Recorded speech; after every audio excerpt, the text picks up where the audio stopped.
You don't need cameras to be controlled. You just need the fear of being watched.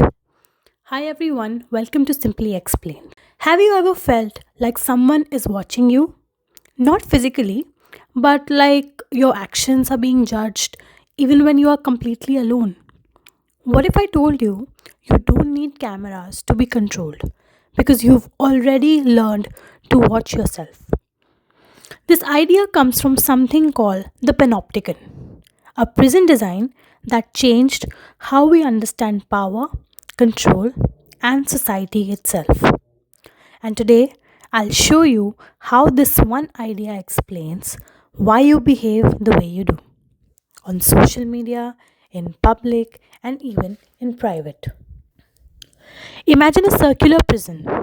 Cells are all around the edges, and in the center, a watchtower. Inside the tower, there may be a guard or maybe not. The prisoners can't see inside. They don't know if they are being watched. So, what do? They behave. They behave as if they are being watched all the time. The idea was originally proposed by Jeremy Bentham, but it was later expanded by Michel Foucault, who turned this idea into something much deeper.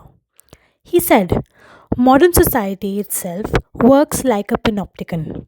You don't need chains, you don't need guards, because people begin to discipline themselves. Think about it. Why do you act differently on Instagram? Why do you hesitate before posting something controversial? Why do you behave properly in public even when no one is clearly watching?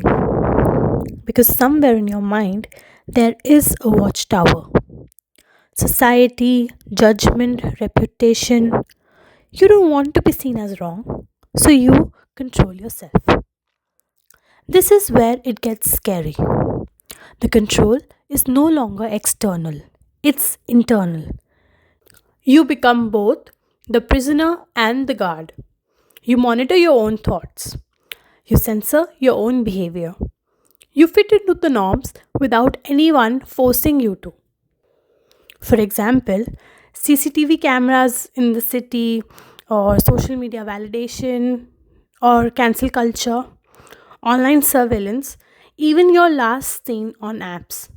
You're constantly aware that someone could be watching, and that possibility alone is enough to control you. So the question is, are you really free? Or have you just become a perfectly disciplined prisoner in a system you can't even see? Maybe the scariest prisons don't have walls, they exist inside your mind. If this made you think, hit like, subscribe, and comment if you think society is watching you.